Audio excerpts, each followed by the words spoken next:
we are here going over our V14 Stamina Nightblade. This is an update from my non-bet. For a lot of you who've been asking what to do when you get to, end game PvP or veteran V14. So, we'll go over my build as a V14. It is a little different from my non-bet because I'm a different race.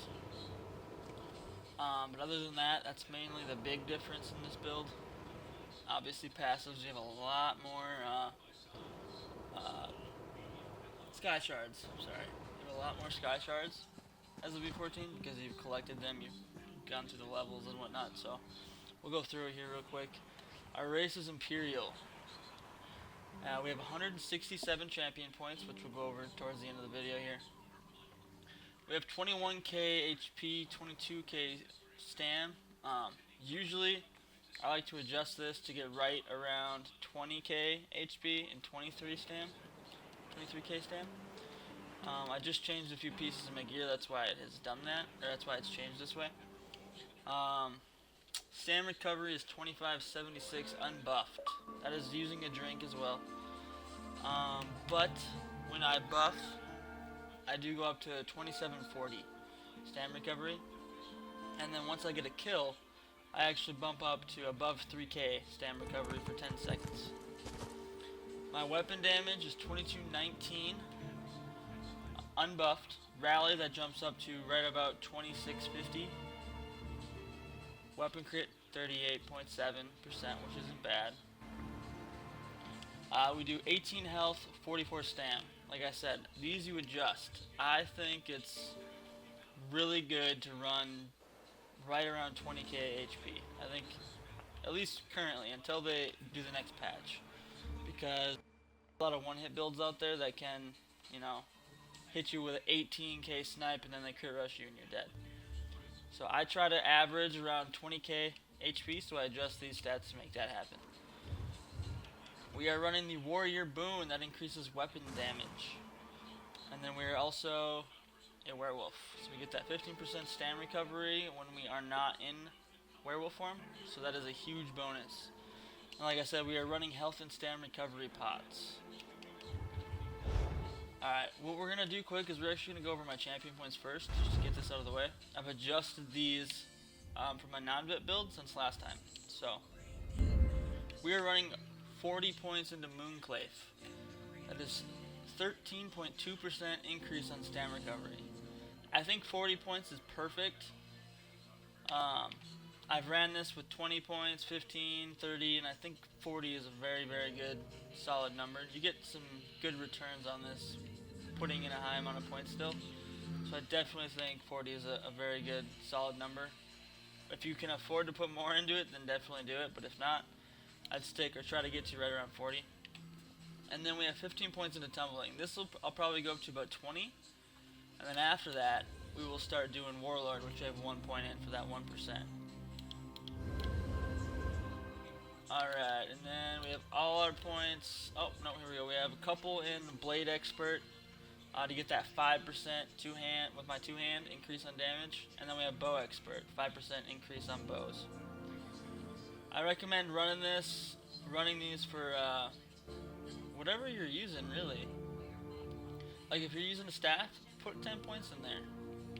If you're doing a lot of melees, like if you really utilize your heavy attacks, and put 10 points in the heavy. We're doing 16 points in precise strikes, which increase damage and healing dealt by weapon crits. Usually I run points into piercing, but right now it's not working very well. So they need to fix this. So I wouldn't recommend running any piercing until they fix it. And then we have 7.8% damage with 19 points in Mighty. I'm going to keep putting points into Mighty until I probably get around 30 points into Mighty. Then we're doing 20 points into Spell Shield for 8.1% spell resistance. 14 points into Resistant. Reduce the amount of damage you take from critical hits by 6.3%. We have 4 into medium armor. You get a really bad return from this when you put a lot of points in there. So I'm really waiting till I get a lot of points and then I'll start putting them in there.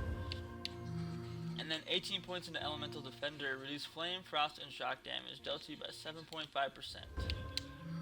Now that is my champion points, and again we have 167 champ points. Alright, now we'll go over my gear.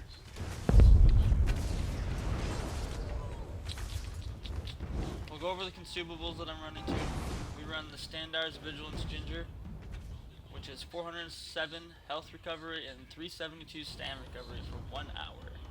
We do a lot of 1vx. This is a 1vx build, so we do a lot of health pots or tripods, which restores 6,500 health, 50 magicka, and 5,700 stamina when I take this, and I gain regens for all of them by 20% for 31 seconds. So that is huge when you're doing 1vx. Makes a really big difference. Alright, so we are doing the Hunting's Rage bow. This is a crafted set. We have Precise on the bow for spell critical, and we are running poison damage as the enchant. I like to do poison. It's just an extra tick that you can get on them, which is very nice for a bow.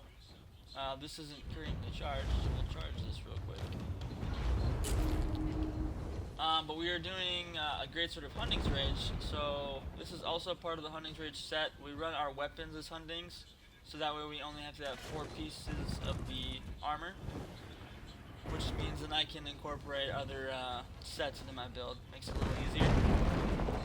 We have Reduce, or Crusher is my enchant. Reduce target's armor by 1,116 for 5 seconds. And then we run the Sharpened trait. Increase armor and spell penetration by 14%. Now usually, I'd say run a maul or a mace, because that gives you 20% increase on penetration as well. And it hits a little bit harder. But we have a great sort of Huntings. We're actually going to be crafting a maul this week to get it gold, but at the same time, with the next patch coming out very soon, it is kind of a waste to upgrade your gear all the way to gold, because then you're going to be leveling to V16, so. But yes, and this is part of the 5 pieces. Then we're running an Helmet of the Air. Now this is not a normal piece I run, this is a V12 piece. I'm usually running the Hunting Rage helmet, that is V14. And then we swap out our belt to V14 as well. But unfortunately, this is a purely cosmetic thing. I do not like the look of my Imperial helmet. The pink wings on it bug me. So I went out and got a V12 Helmet of the Air. The main difference in this is I lose 4 stamina recovery. And I lose maybe 100 overall stamina. That's about it. So there's not a really big difference in me running the V12 helmet to the V14. So for me, I can handle losing 4 stamina recovery and maybe 100 stamina overall, because it looks a lot better than this thing. I'll show you what it looks like. Yeah, see, I'm not a fan of that. Not a fan. We do have the Engine Guardian the Engine Guardian set, but oh crap, oh crap. Woo. You saw me there. My build video. Alright, my bad guys. Anyways, so we do have the Engine Guardian set. We run that also, but for 1vx, I find this current build I'm going over a lot better. Because when I run the Engine Guardian set, I run 2-piece Engine Guardian, 5-piece Huntings, 4-piece Shadow Walker, and I get right around 2,200 stam recovery, and I don't know, just overall feel for it, I find this build for 1vxing better. I will go over the builds for a 1v1 towards the end too, because I do run 2 different builds for dueling and for. Then we got the Hunting's Rage chest. Then we're doing the Air shoulders, which are V14 as well. All this is purple. We do the Hunting's Rage belt, Hunting Rage gloves, and then we have the Air set for my legs. Now the bonuses to this are 118 stam recovery for 2 pieces and for 3 pieces. So that is why I run a 3-piece air set, just for stamina recovery. Now if you have 5 pieces, that is going to be a really good set if you utilize your roll dodge, because it does actually give you more damage than Hunting's Rage does. About 20 or so. 21 more damage. And then this is the bonuses for the 5-piece huntings that we are running. Weapon crit, then you get max stam, then you get more weapon crit, and then you get 286 weapon damage. So yeah, you get about 35 more weapon damage with the air set as a 5-piece if you utilize that roll dodge. And then we are running divines on our huntings. As you can see, divines. We need to get a... Wow, I don't even have a enchant on this one.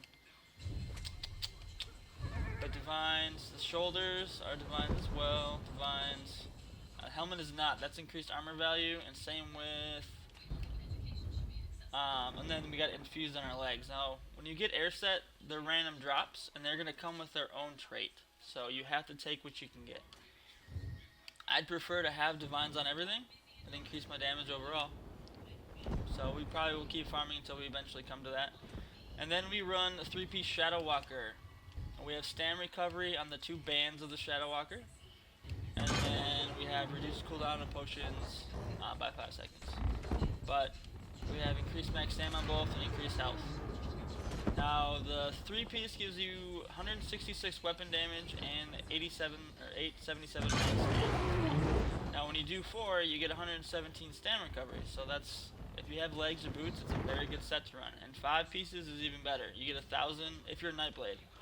You get 1,000 health and stam every second while hidden. So that's a big bonus. But that is the gear sets that I run for 1vx. Like I said, this is also a very good 1v1 build. But I find this build to be even better in 1vx just because for the most part you're running about 3k stam recovery when you get into a fight, because you kill somebody and within 10 seconds you're most likely going to kill somebody again. So you're going to be running about 3k average stam recovery, which is huge to my playstyle. And now for skills. Alright, so right here we run double take, which is a 20% dodge chance, and you get a 40% speed increase for 4 seconds. And then we run Dark Cloak. The reason I run Dark Cloak is because when I go invis, it removes a dot or damage over time effect. Then we run Lethal Arrow. Lethal Arrow I've been running for a very long time. I always swap it out here and there depending on what type of PvP I'm doing, but for the most part, this is very key to healers. Because if you hit a healer, you reduce the effectiveness of healing on them by 30%. So if I'm trying to nuke down a healer that's AoE healing a group, and they're also getting healed off themselves, I'll hit them with a lethal arrow and then crit rush. And the benefit of running a lethal arrow too is if you up and then you crit rush or ambush, they're going to hit at the exact same time, so that's just increased damage. And then we run Poison Injection. The reason I run Poison Injection is basically it's a tick. It's a dot over time. It's a poison for 10 seconds, and if they're below 50% health, it actually scales up. So the lower their health is, the more damage it'll end up doing. And then Relentless Focus. This is huge to my build as well. It's a buff for damage. You don't really use it for the 7 light attacks because it's very rare that you're gonna get that to cast the Spectral Bow. The reason I use it is for the 8% damage increase and the 10% stam regen. Now this lasts for 20 seconds, so this is huge. I really recommend using it if you're going for the stam build, 1vx, 1v1 type of setup. And then Soul Tether is our ultimate. This is a very defense-oriented ultimate. I use this in groups because you can link tons of people and it'll heal you for big amounts, and it actually does really good damage. So basically whenever I'm 1vxing and I get into a group of 4 or 5, I'll try to get into the middle of them and pop this, because if I can tether them all, it'll also CC them and stun them. So then you can usually take 1 or 2 guys out in that duration. Alright, and my 2-hand, my main damage bar. So we run, this is our setup here. We run Surprise Attack. This is my main damage ability. I always link this in between attacks, whether I'm crit rushing Surprise Attack, dodge roll Surprise Attack, light attack. I always weave this in with whatever attacks I'm doing because it's an instant cast. And it's 5,300 damage. Very nice. And if you cast this from invisibility, like if you pop Dark Cloak and you hit them with a surprise attack, it will stun them, set them off balance. So I really recommend using this. And a big benefit from it is if you attack them from stealth, you get reduced armor by 5,000 for 17 seconds. So if you can ever weave that into your combo, I really recommend doing it. Especially when you go up versus those tanks. Then we use Critical Rush. We actually change this in and out with Ambush, depending on where we're fighting. If we're fighting in an open field, I run Crit Rush, because it hits a lot harder than Ambush does. But the downfall to Crit Rush is you cannot Crit Rush up or down. So if they're up on a rock, you can't Crit Rush them. With Ambush, you can. It'll go up and down. So we weave this in and out with Ambush, depending on where we're fighting. And then Rally. Huge ability to a Stam Nightblade. The reason being is it's a heal. This is the only heal that you will have until you unlock Vigor from the Assault Tree. So this heals you for 709 every 2 seconds, and an additional 1095 when the effect ends. Now, the final heal is increased to the length of time that Rally has been active. Now, this is a fear. You basically can fear up to 3 enemies for 4.5 seconds. It's Dawnbreaker. The reason, if you block right after you hit them, which it doesn't say that, but it does. Undead, a vampire, it's increased. And on top of that, you gain 8% weapon damage while slotted. So I can definitely show you a good reason. 78. And we were at 178 weapon damage off this. And it hits good. It's good damage. So I recommend running it on one of your bars. And then using Soul Tether as your other ultimate. And we are a former Emperor. So we'll go over our passives real quick. We have all the assassination passives. We don't have all the shadow passives. Reason being, there is no current bonus from Shadow Barrier, so I didn't waste the points on it. And then siphoning. We have Soul. This bar, you get 3%. Whatever bar Soul Tether is on. So if you're running Soul Tether, these can become very useful when you have Soul Tether slotted. And then two hand. You go for Maul. I've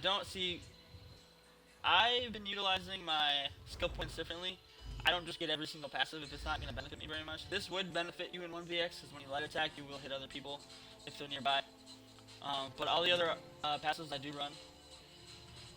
And then bow, we run all the passives in bow. Medium armor, all the passives again. You can run evasion, but also we have 2 points into improved hiding of your sneak. We'll max this out too, because that'll help us a lot end game. We see this is where I've been throwing a lot of my extra points in, just because it's very useful when you have Grand Soul Gems, especially when you're dueling, and that's what we do a lot of. So we use this setup here to farm Soul Gems and fill them really fast. That is what we do with this. That's where a lot of our points have gone. And again, we are a werewolf. Fighters Guild, I get them all. Mages Guild, I haven't really put any into.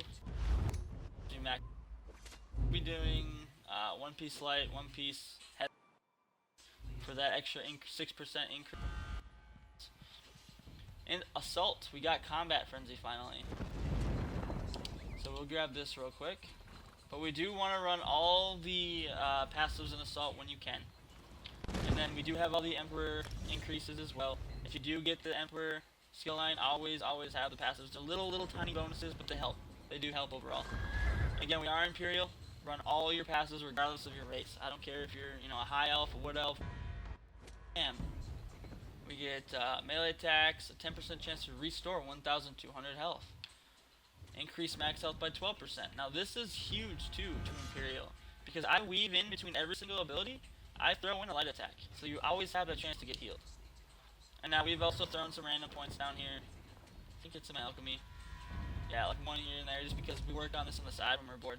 But those are all my passives. Moving over champ points. This is the 1vx version. The main difference that I would do in a show you that, I would swap out for the Engine Guardian and run the shoulders and the helmet. The reason being is you get 120 health recovery, and you get that 10% chance to spawn the Dwemer that will restore 1,000 health, stam, or magic at every 0.5 seconds for 6.5 seconds. This is a game changer in dueling. And it can definitely work in 1vx if you have it. And then I would swap out the air legs, and I would get the Shadow Walker legs and run a 4-piece Shadow Walker to get that stam recovery. And then I would throw my waist back to, or helmet, sorry. 2-piece, 4-piece Shadow Walker. If you were dueling and you have the ability to get that set. But that is the Nightblade V14 Stam build. And if you guys do like it or you're interested in seeing it in action, come by our Twitch channel. My Twitch name is Twanifer. Stop by. We stream every night. Usually Sunday through Wednesday is 8 o'clock Central Time, and then Thursday through Saturday we start streaming about 5. And we can definitely, if you have any questions of any other builds too, we do know a lot about Sorks and DKs and Templars, so we can help